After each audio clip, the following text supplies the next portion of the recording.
जी नाज़रीन, जीअं त तव्हांखे मां सवेर ॿुधायमि त उस्ताद हेठि वियो आहे। मां उस्ताद जे फ्लैट ते कराचीअ में मौजूदु आहियां। दोस्तो अल्हम्दुलिल्लाह हींअर उस्ताद आयो आहे ऐं बहितरीनु जेको आहे न सामान वठी आयो आहे, जंहिंमें पूरी अधु किलो चिकन बि वठी आयो आहे, टमाटा वठी आयो आहे, बसर, लीमो, सावा धाणा, मिर्च वग़ैरह। उन खां अलावा ॾही ऐं खीर बि असां वटि मौजूदु आहे। दोस्तो मां हींअर बहितरीनु चिकन कढ़ाई तयारु करे रहियो आहियां। उमेदु आहे त तव्हांखे मुंहिंजी चिकन कढ़ाई ठाहिणु पसंदि ईंदो। उन खां अलावा दोस्तो अचो त हलूं था।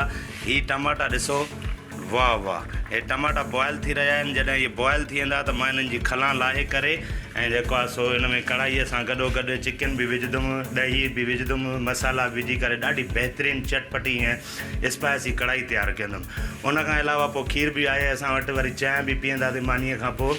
इंशाअल्लाह ताला ॾाढो मज़ो ईंदो। जंहिंमहिल कढ़ाई ठही वञे त पोइ असांखे ॾेखारिजांइ न कढ़ाई। इंशाअल्लाह ज़रूरु ॾेखारंदासीं बि, खाराईंदासीं बि। ठीकु आहे दोस्तो, हीअ आहे। जेकॾहिं तव्हांखे मुंहिंजी वीडियो पसंदि अचे त लाइक कयो, शेयर कयो ऐं सुठा कमेंट्स ॾियो। वॾी महिरबानी।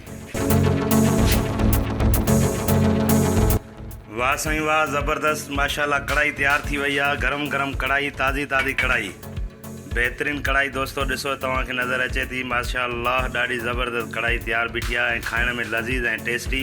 हिनखे मां बि खाईंदुमि, उस्ताद बि खाईंदो ऐं ॾाढो मज़ो ईंदो।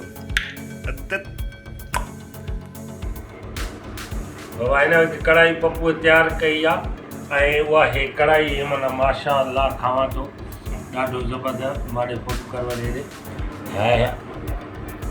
वाह